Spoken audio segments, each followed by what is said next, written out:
Hello, I'm Haslinda. I'm in Singapore. If a picture paints 1,000 words, then Steve McCurry's work is limitless. He's the man who shot The Afghan Girl, a world-famous photographer who focuses on conflict and culture. The master photographer, Steve McCurry, is today's high flyer.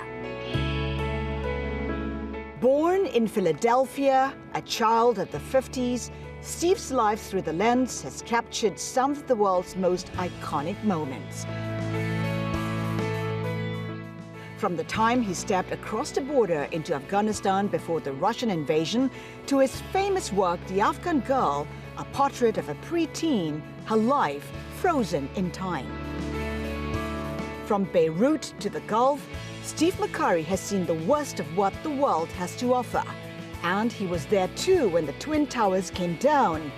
But with the struggle comes resilience, and he captures that too, turning photography into art through the faces of history.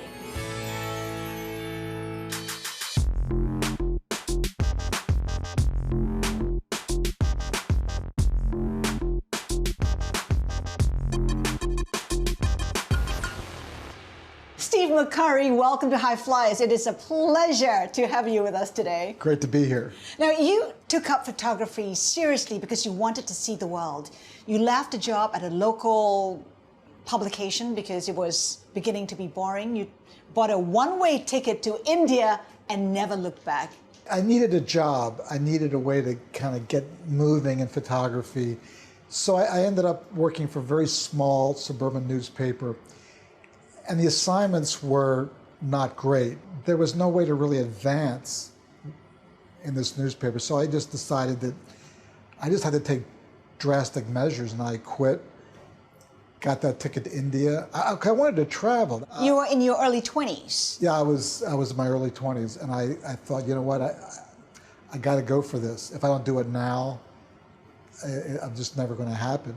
So I quit the job. Got the ticket to India. Why India? I picked India because when I was 19, I lived in Europe for a year. And then while I was in college, I went to Africa just as a tourist for a month or two.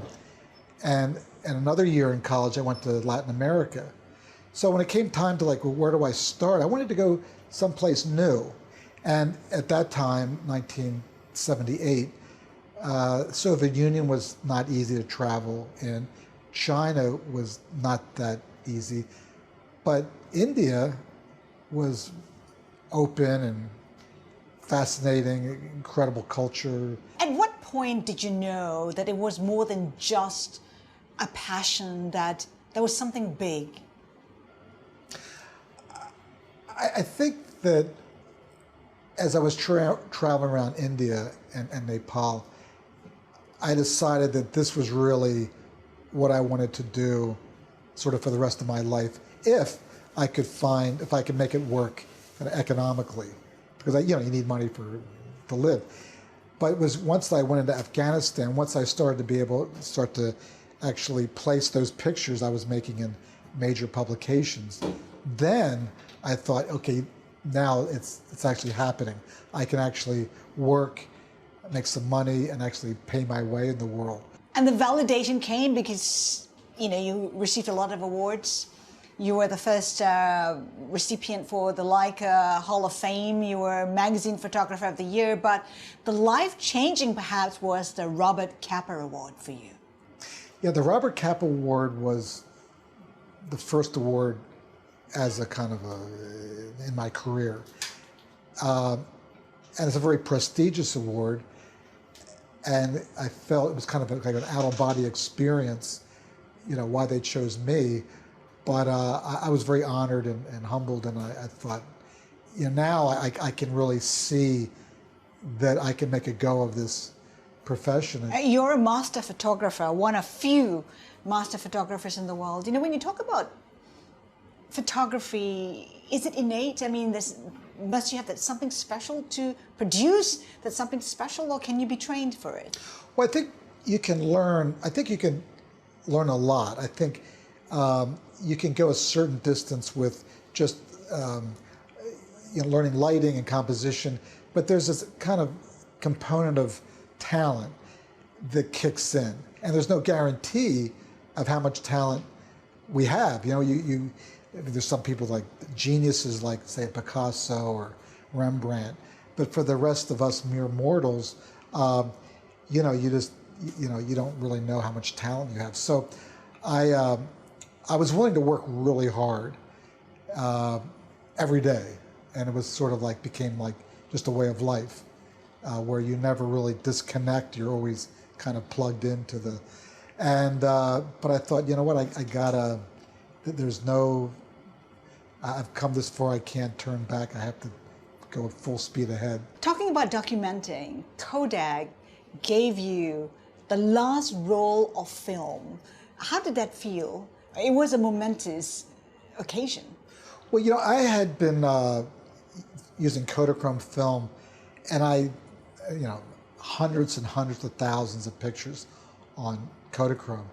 And then when they said that they were going to discontinue, it was like a shock. It was like a friend was dying, and you know, and I thought it occurred to me that I want to get that last roll of Kodachrome and pay some kind of homage or some kind of a record, some kind of a statement about this film. So Kodak gave me the film, and I said, okay, what can I do with this film that's going to be iconic? I live in New York. Who's in New York that's iconic?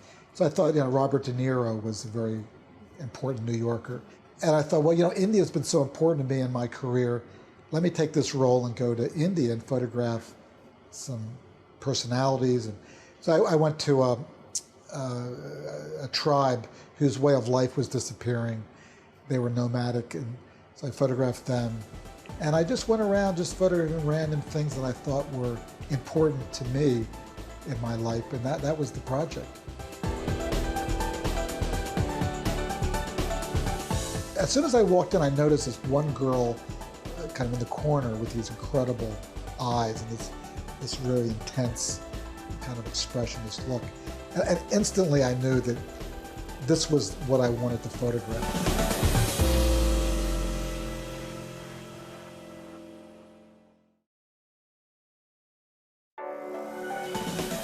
Now, Steve, 40 years of photography, you spent so much time as well in the war zones. Why the war zones? Why Afghanistan? Why Iraq? What's the fascination, perhaps? I think when you're young and foolish, I think you're looking for a great story to tell. I think you're looking for adventure. I think you want to make a mark. Plus, you're looking for work, you know?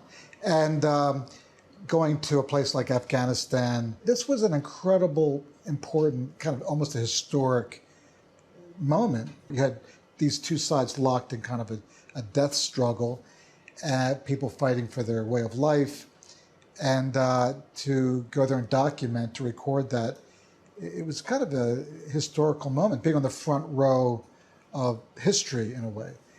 People talk about being at the right place at the right time, and you were at the right place at the right time in a way.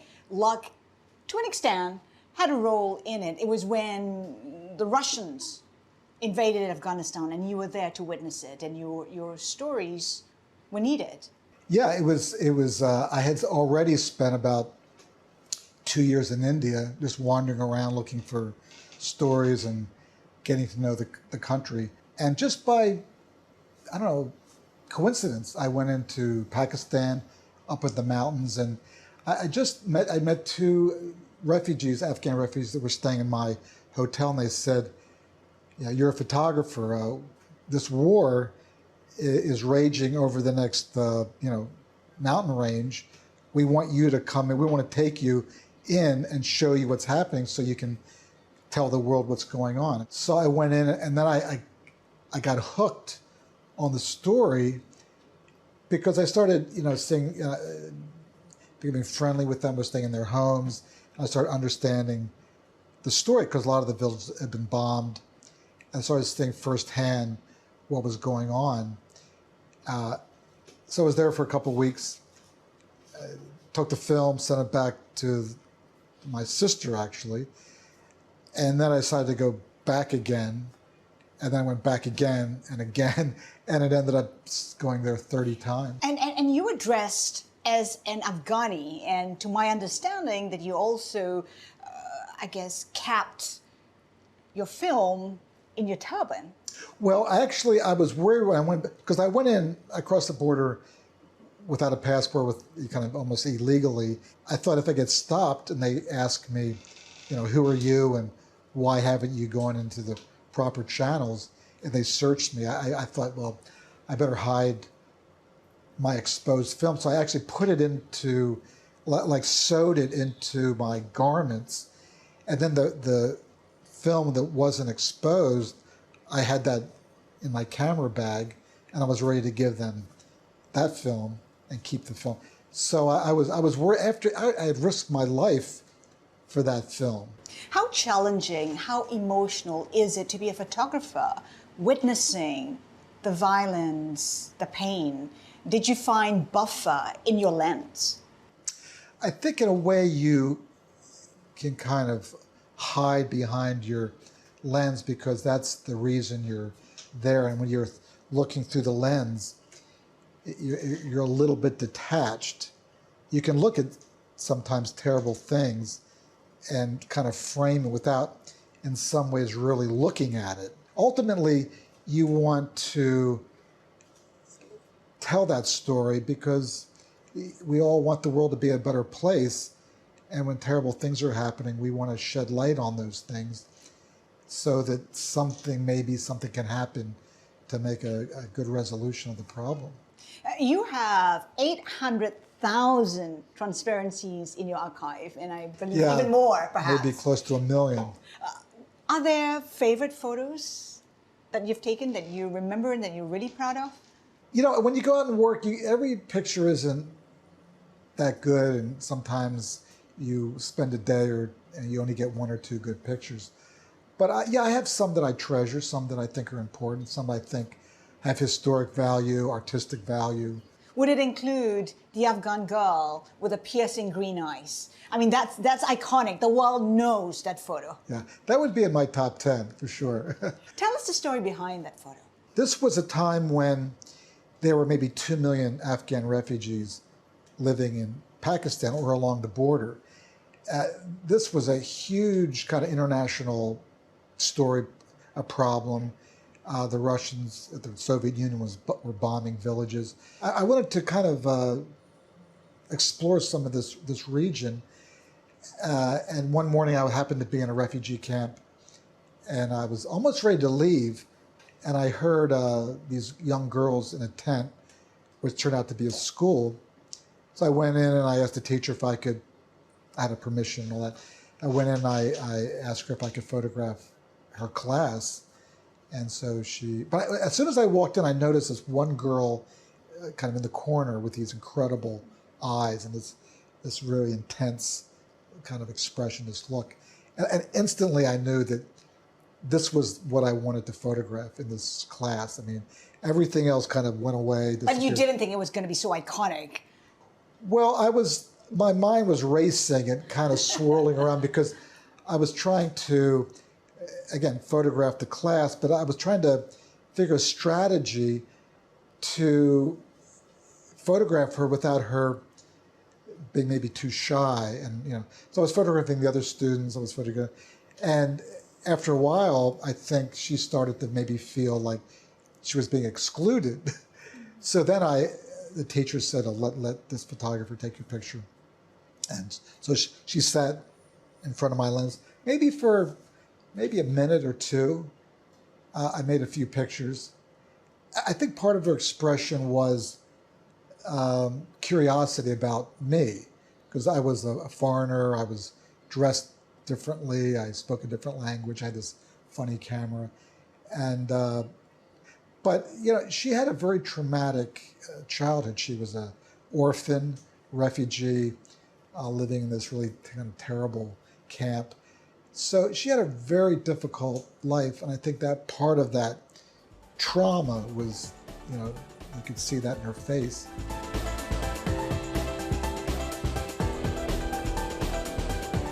So I went up on the roof of my apartment building and started photographing, and To all of our horror, the first tower collapsed. And then as the seconds went by, it was like, no, this is real. This isn't a dream.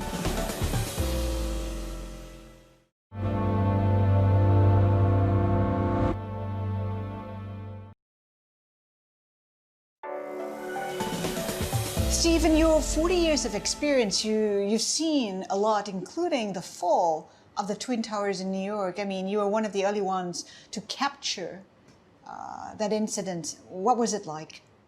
Yeah, I just returned from China the night before. I got back to New York on the evening of the 10th. And I was tired, I was jet lagged, put my cameras off in the corner. And the next morning, I went down. I live very close to the World Trade Center. And I went out of my office, started opening up mail, and we got a phone call that the towers were on fire, both of them. So I looked out the window and I thought, oh my God, they're. So I went up on the roof of my apartment building and started photographing. And to all of our horror, the first tower collapsed. And it was like, remember, I thought, this is impossible. This is just an my brain couldn't process it. And then as the seconds went by, it was like, no, this is real. This isn't a dream. So then I kind of gathered myself together, and then I kind of went back on the other tower, and I was thinking, because I was up there for about 20 minutes photographing, and I wanted to go down and photograph it from street level, right at the. And I was thinking to myself, as this tower collapsed, I could have easily been down there photographing underneath the tower. And as I saw it collapsing, I realized how many thousands of people were being killed, either in the towers or surrounding, because it covered a vast area of ground. So then again, I thought, you know what? I'm a photographer. I have to document this. This is kind of what I do. So somebody needs to go down and record this. So I grabbed my cameras and went down with my assistant.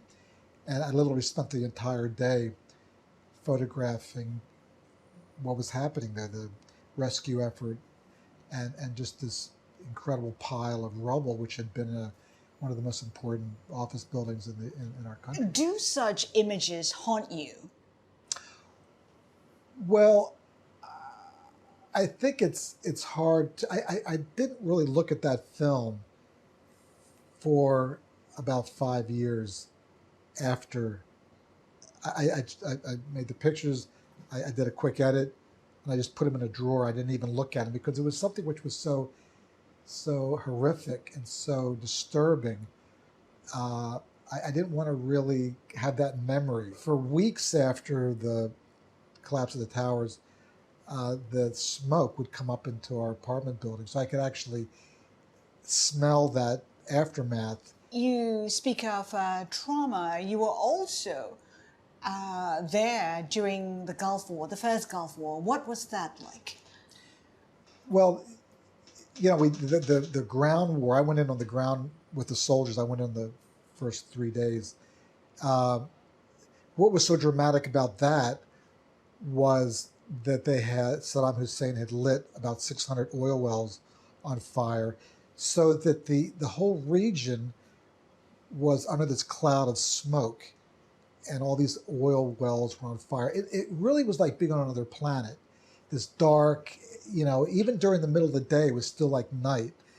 And then they had these geysers of fire shooting out of the ground. And then you had all this destruction from the war. There were dead bodies everywhere. And it sort of looked like a big, huge movie set, although it was real. So I was there for maybe a month in kind of working in this area, and it was monumental. It was biblical. It was this epic view, the scene of destruction. It was like the end of the world. I guess the question really is, how do you rise above the physical and emotional challenge that you have to go through during these assignments? Well, I think you put yourself into a certain mindset that, I'm here to do a job. My job, I have to document. We have to remember these things to try, not to repeat it. We have to, that was a terrible event, the Gulf War, and I think we can't forget these kind of things. So I think you have to convince yourself to kind of separate your emotions from your kind of your duty, because without people, television crews and radio and newspaper, we wouldn't get that information. That's the way we get our information, is by people that actually go there and do the work. Earlier we talked about how technology has changed photography. Everybody has a mobile phone. Everyone goes around taking photos. For you to see this change from film to digital, how do you feel about it? Well, I'm a big fan of digital photography for two reasons. One is that you can see your pictures immediately, and you can decide, you can evaluate the composition, the light, the moment, and you can kind of see if you're getting what you're hoping to get. The other great thing, which is maybe even more important, is you can photograph in really low light.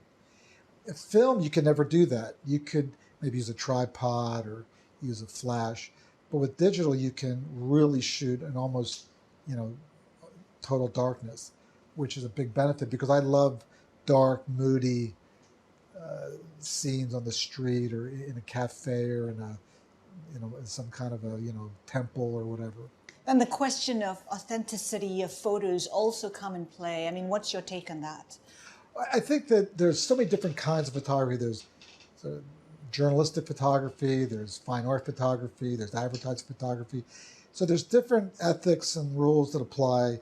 With art, you basically do anything you want to. But I think in journalism, I think what we want are facts. We want the truth. We want to know that the writer or the photographer, we don't want their opinion.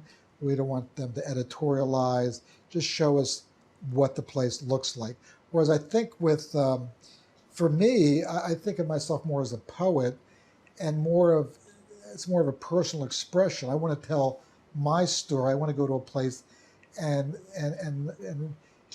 really discover it, and have with my own curiosity decide what about this place fascinates me personally. Steve, before we let you go, just one final question. What's the one thing that people don't know about you?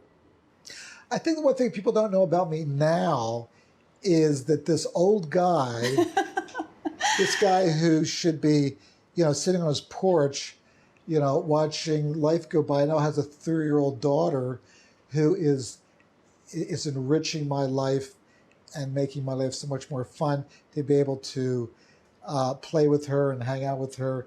It's the new something which I can't ever have imagined.